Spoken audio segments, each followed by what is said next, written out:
오늘 이슈 추적에서는 날로 성장하고 있는 전기차 시장과 2차 전지 시장에 대해서 집중적으로 살펴보도록 하겠습니다. 먼저 박소영 뉴스캐스터가 2차 전지 분야 과연 어떤 업체들이 있고 현재 주가 상황은 어떤지 살펴볼 텐데요. 박소영 캐스터, 이 2차 전지 분야 하면은 셀과 소재, 정비분으로 나뉘지 않습니까? 먼저 소재 부분부터 어떤 업체 또 주가 상황 어떤지 설명 부탁드립니다. 네, IRA 법안 발표 후 완성차 업계는 휘청였지만 그래도 소재주들은 견고했습니다. 몇 년간의 주가도 탄탄한 모습을 보였는데요. 먼저 2020년 4월부터 올해 7월까지 2차 전지 배터리 소재 장비주들의 흐름 체크해 보겠습니다. 근 2년 사이 소재주들이 가장 많이 오른 모습이 포착되고 있는데요. 가장 강했던 소재 어떻게 나뉘는지 알아보겠습니다. 2차 전지 소재는 양극재와 음극재, 또 분리막, 그리고 케이스, 전해액으로 좀 나뉘어지고 있는데요. 먼저 양극재 회사로는 에코프로비엠과 LNF, 또 코스모 신소재가 대표로 꼽히고 있습니다. 그중 에코프로비엠 체크해보시면 오늘 코스닥 1위로 올라선 종목인데요. 작년 여름 불을 뿜으면서 존재감을 내비쳤습니다. 3분기 역대 최고 실적이 전망된다는 분석 나오면서 오늘 4거래일째 상승세 이어가고 있는데요. 시총 3위인 LNF와 코스모 신소재까지 양극재 관련주들의 주가가 가장 먼저 달려간 흐름을 보였습니다. 다음 음극재 회사로는 포스코 케미칼과 대주 전자재료를 꼽아볼 수 있는데요. 포스코 케미칼 먼저 살펴보시면요. 음극재 관련주는 올해 더 빛을 내고 있습니다. 7월을 시작으로 10만 원 선에서 지난주 18만 8천 원까지 올라왔는데요. 오늘도 빨간불 켜내면서 현재 18만 3천 원에 거래되고 있습니다. 다음은 실리콘 음극재 관련주 대주 전자재료 보시죠. 포르쉐 타이칸의 대주 전자료에 실리콘 음극재가 사용되고 있습니다. 성장에 대한 기대는 크지만 주가는 아직 덜 오른 편인데요. 7월 대비 올라오긴 했지만 8에서 10만 원대 박스권 움직임을 보이고 있습니다. 오늘도 빨간불 켜내면서 89,500원에 거래되고 있습니다. 이어서 전해질 업체 첨보나 후성도 살펴보겠습니다. 이쪽은 작년 여름의 상승분을 좀 대부분 반납한 상태인데요. 작년 초 후성 보시면 22만 원대에서 지금은 21만 원대로 비슷한 상황입니다. 다음은 동박업체 SKC도 살펴보시죠. 최근 폴리에스테르 필름 사업을 분할하면서 매각하고 반도체와 2차 전지 사업에 집중하겠다고 발표했습니다. 실적도 괜찮고 산업에 대한 미래도 밝은데 주가는 역행하고 있는 상황인데요. 최근 외국인 수급이 이어지고 있지만 우하향 곡선을 그려가고 있습니다. 신저가 기록하면서 10만 1,500원 선에 거래되고 있습니다. 네, 2차 전지 소재 관련해서 살펴봤는데요. 그러면 장비 부문도 살펴보도록 하죠. 장비 부문 같은 경우에는 이 소재에 비해서 상대적으로 덜 올랐는데 어떻습니까? 네, 그렇습니다. 소재와 비교를 하자면 장비주들은 조금 덜 올랐다고 볼 수 있습니다. 그렇게 종목별 차별화가 더 뚜렷하게 나타나고 있는데요. 먼저 시총 1조 원대를 보이고 있는 PNT 체크해 보겠습니다. 롤투롤 장비를 생산하며 국내 시장 점유율 1위인 회사인데요. 이 하반기 수주가 확대될 것이란 기대감이 유효한 상황입니다. 작년 9월과 비교하면 올 여름 2배 가까이 오르기도 했는데요. 지금도 많이 조정받진 않은 가운데 45,100원대에 거래되고 있습니다. 다음은 전국 공정 장비 제조업체인 CIS 보시죠. 주요 고객사로 LG 에너지솔루션과 삼성 SDI 등은 물론 유럽 최대 배터리 기업인 노스볼트 등을 확보하고 있는데요. 이 경영권 매각 모멘텀은 유효하지만 주가는 1년 사이 다시 제자리로 돌아왔습니다. 기관이 4거래일째 순매수하고 있지만 그래도 12,900원에 거래되고 있습니다. 마지막으로 원익-PN이 살펴보시죠. 이 활성화 공정 장비를 생산하는 회사입니다. 전기차 충전 사업도 함께하고 있는데요. 이 계열사 NS와의 합병을 추진하고 있습니다. 하지만 주가는 3개월째 횡보하고 있는데요. 거래량도 많이 준 가운데 오늘은 19,300원에 거래되고 있습니다. 네, 오늘은 2차 전지 시장에 대해서 이야기 들어봤습니다. 잘 들었습니다. 네, 현대차가 이 중국 전기차 중저가 SUV를 출시를 하면서 중국 시장 공략에 나섰습니다. 그런데 중국 전기차 시장 같은 경우에는 테슬라를 제외하고는 이 현지 업체들이 꽉 잡고 있기 때문에 현대차가 과연 이 시장 공략에 성공할 수 있을지 미지수인데요. 이와 관련해서 어제 단독 보도한 산업부 강미선 기자와 함께 이야기 나눠보도록 하겠습니다. 강 기자, 이 현대차가 중국 전기차 중저가 시장을 공략한다고 했는데 전략 차종 어떤 겁니까? 네, 내년 8월에 현대차 그룹이 이제 출시할 전기차는 모두 준준형 전기 SUV입니다. 예. 네, 순수 전기차인데요. 현대차 그리고 기아 각각 한 대씩 출시하게 됩니다. 현재 중국 현지 공장 내연기관 공장에 전기차 전용 라인을 만들어서 시제품 양산을 시작한 상태입니다. 가격은 20만 위안, 우리 돈으로 3,600만 원 선입니다. 가격을 낮추기 위해 현대차가 가진 전기차 전용 플랫폼인 EGMP를 사용하지 않았고 또 중국산 배터리를 탑재했습니다. 이렇게 공격적인 가격 정책을 좀 택했는데 취재를 해보니 현대차가 실제 마진을 따졌을 때 역마진 좀 마이너스라고 합니다. 손해를 보더라도 중국차 이제 전기차 시장을 좀 진출하겠다라는 의지가 엿보입니다. 뭐 팔아도 손해인 건데 굳이 그렇다면 이 중국의 전기차, 이 중저가 전기차 SUV를 출시하는 이유가 뭡니까? 네, 그 이유를 이제 알려면 먼저 중국 전기차 시장에 대해서 살펴볼 필요가 있는데요. 현재 중국은 최대 전기차 시장입니다. 전기차 수요가 급증하면서 지난해 이제 3만 대를 넘어서 올해 연간 전기차 판매량이 500만 대를 돌파할 것으로 지금 현재 예상이 되고 있는데요. 중국 정부의 정책 역시 전기차 시장 확대에 긍정적입니다. 중국은 올해부터 차량 급증을 막기 위해서 번호판 추첨제를 시행하는데요.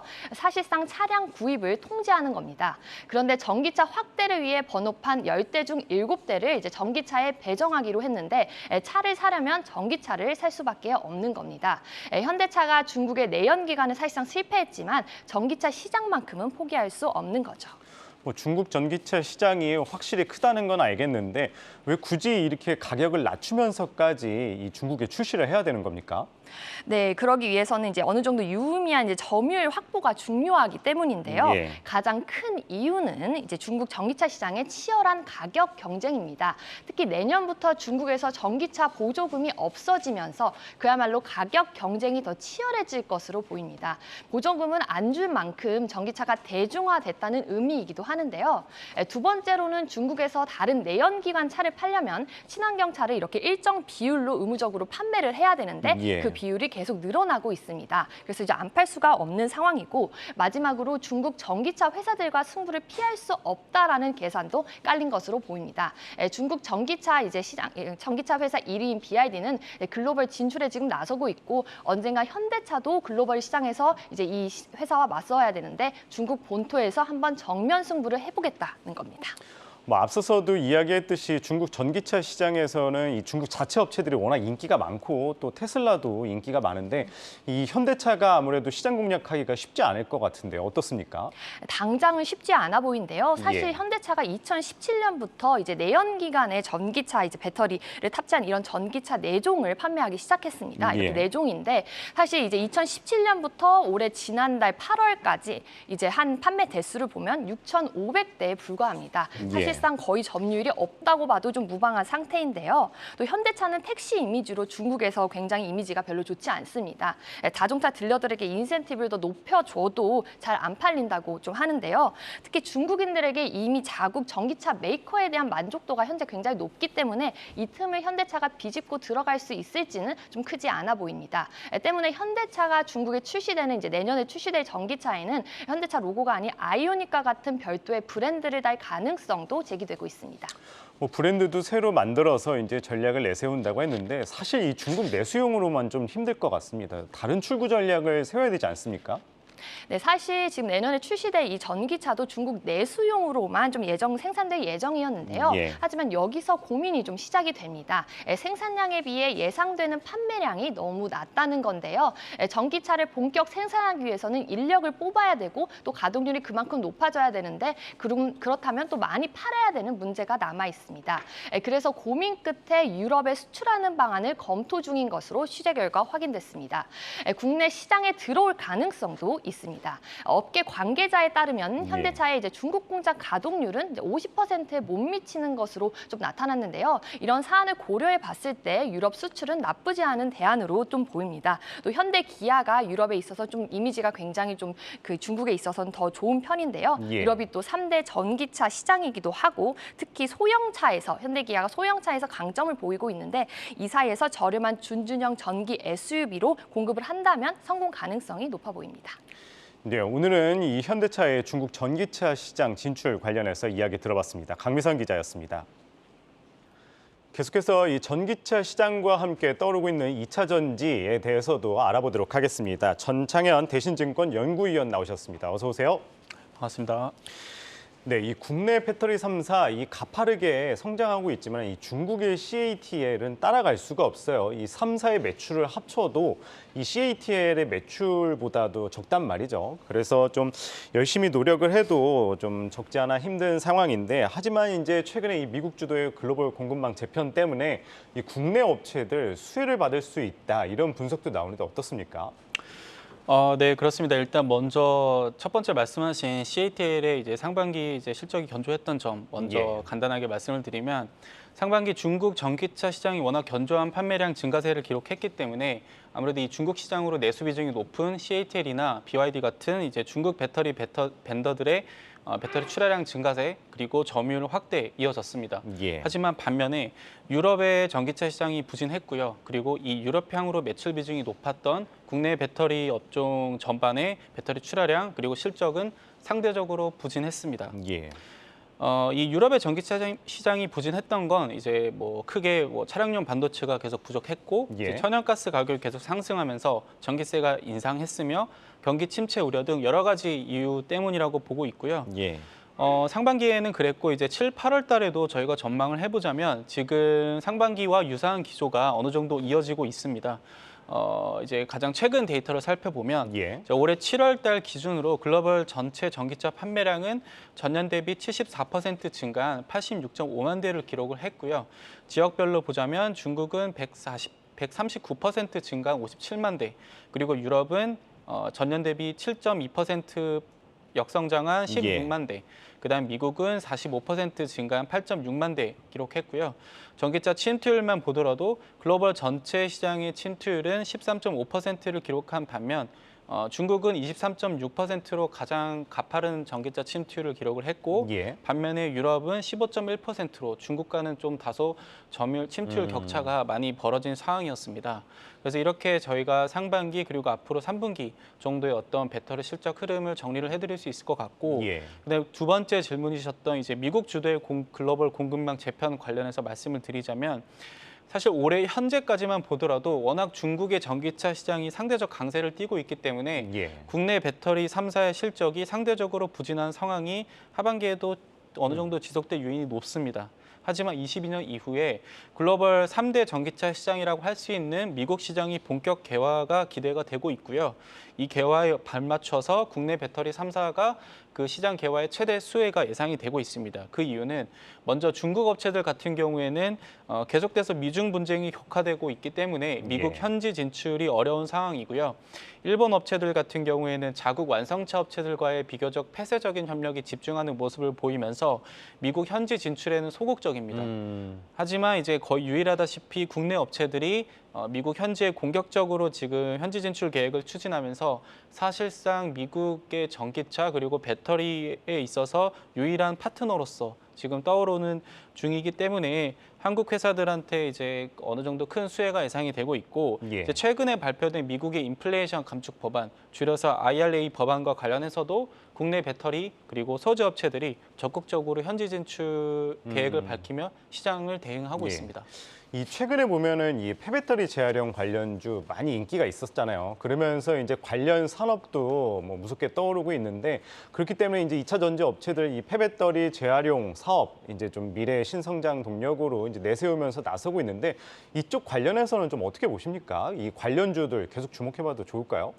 네, 맞습니다. 그 말씀 주신 대로 뭐 열거드리면 성일 하이텍이나 에코프로 그리고 코스모 화학과 같이 폐배터리 리사이클 시장 개화에 대한 기대감으로 이제 관련된 종목들이 주가가 크게 상승하고 있고요.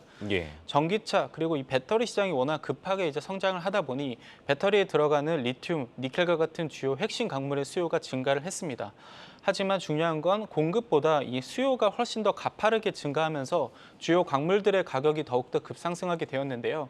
이 때문에 이 부족한 광물 공급을 해결해 줌과 동시에 이제 탄소 절감이라는 친환경 목적 아래 폐배터리 리사이클 산업이 신성장 산업으로 저희 업종에서 떠오르고 있습니다. 예. 보통 광물을 채굴 그리고 정제하는 과정에서 이제 탄소를 비롯한 많은 환경 오염 물질이 발생한다고 저희가 알려져 있는데 예. 이 사용 후 폐배터리를 리사이클 혹은 재활용하게 되면 이 제조 공정상의 탄소를 어느 정도 이제 감소시킬 수 있다는 이점이 있기 때문에 예. 더욱더 주목을 받고 있고요. 그리고 하나 더 첨언하자면 아직까지는 이 리사이클의 주요 재원이 배터리 셀 업체들의 제조 과정상의 불량품 혹은 스크랩에 주로 의존하고 있지만 예. 앞으로 이제 수년 내에 전기차 사용 후 폐배터리가 이제 쏟아지게 된다면 본격적인 시장 성장이 예상된다고 볼 수 있겠습니다. 뭐 이제 3분기 실적 발표를 앞두고 2차 전지 관련주들도 실적을 좀 여쭤보고 싶은데 워낙 이제 대부분의 기업들 이 3분기 실적 전망치가 이제 하향되고 있지 않습니까? 그런데도 불구하고 2차 전지는 좀 어떻게 보시는지 뭐 양극재 같은 경우에는 실적이 괜찮다고 그러던데 어떻습니까? 네, 맞습니다. 현재 앞서 서두에 말씀드린 것처럼 지금 차량용 반도체 부족 사태가 완화는 되고 있지만 계속 일정 규모는 계속 차질이 나고 있다라고 보고 있고 예. 그리고 경기가 워낙 위축 우려가 크다 보니까 특히 유럽 같은 경우에 전기차 판매량이 계속 부진한 상황입니다. 근데 이 유럽향으로 이제 매출 비중이 저희 국내 2차전지 업종 전반으로 높기 때문에 예. 전방 수요의 부진 우려는 불가피합니다. 그렇기 때문에 이러한 수요 부진 우려 속에서 업종 안에서 좀 실적이 차별화될 수 있는 업종이 중요한데 그러한 업종을 저는 3분기에는 양극재 업종의 실적이 차별화될 것으로 보고 있습니다. 그 이유를 간략하게 조금 더 서술해 드린다면 예. 보통 주행거리가 전기차의 주행거리가 긴 하이엔드 전기차 모델 중심으로 현재 하이니켈, 그러니까 니켈 함량이 80%가 넘어가는 하이니켈 양극재 수요가 이 전방적인 이 수요 부진 속에서도 견조한 수요 증가세를 기록하고 있습니다. 예. 그렇기 때문에 이제 이 3분기에도 이 같은 기조가 어느 정도 유지될 것으로 보고 있기 때문에 저희 업종의 대표적인 국내 양극재 3사라고 할 수 있는 종목들 모두 3분기 견조한 실적이 기록할 것으로 예상하고 있습니다.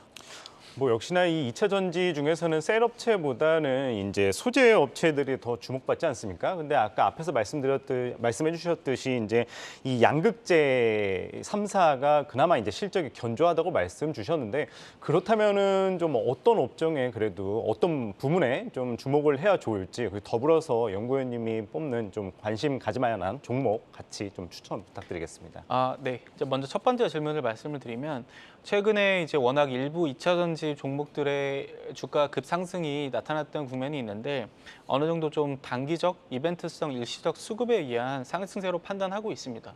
그러니까 결국 이렇게 뉴스가 지나고 나면 개별 기업들의 실적이 주가를 설명할 수 있는 최대 변수로 작용할 것으로 보고 있기 때문에 저희가 앞으로 이제 9월달 이후 이제 3분기 실적을 대비하는 지금 시점에서는 조금 더 실적이 잘 나올 수 있고 그러한 실적에 기반한 밸류에이션 매력도가 높은 기업들 중심으로 선별 투자 접근이 유효하다고 보고 있고요. 관련돼서 저는 이제 최선호주라고 한다면 이제 저희 보고서를 통해서 계속 말씀을 드리고 있는 종목인데 LNF를 제일 좋게 말씀드리고 있습니다. 이제 크게 두 가지 측면인데 먼저 하반기 실적이 계속 견조하게 이제 나올 것 같고요. 그러니까 그 이유는 계속 엔드 유저라고 할 수 있는 이 테슬라 향으로 이제 NCMA라는 이 하이니켈 양극재가 이제 전체 매출 비중에서 60% 이상 정도 차지하는데 워낙 3분기 그리고 4분기에도 테슬라의 판매량이 견조하게 예상이 되는 만큼 이제 LNF의 이제 양극재 수요도 견조할 것으로 보고 있고요. 그다음 두 번째 이유로는 이제 피어 대비 경쟁 업체들 대비해서 밸류에이션 매력도도 높은 편입니다.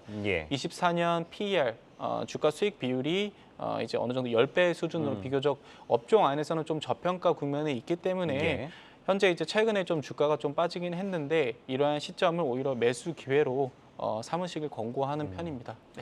네, 2차 전지 관련 최선호주 LNF까지 알아봤습니다. 전창현 대신증권 연구위원이었습니다. 오늘 말씀 고맙습니다. 네, 고맙습니다.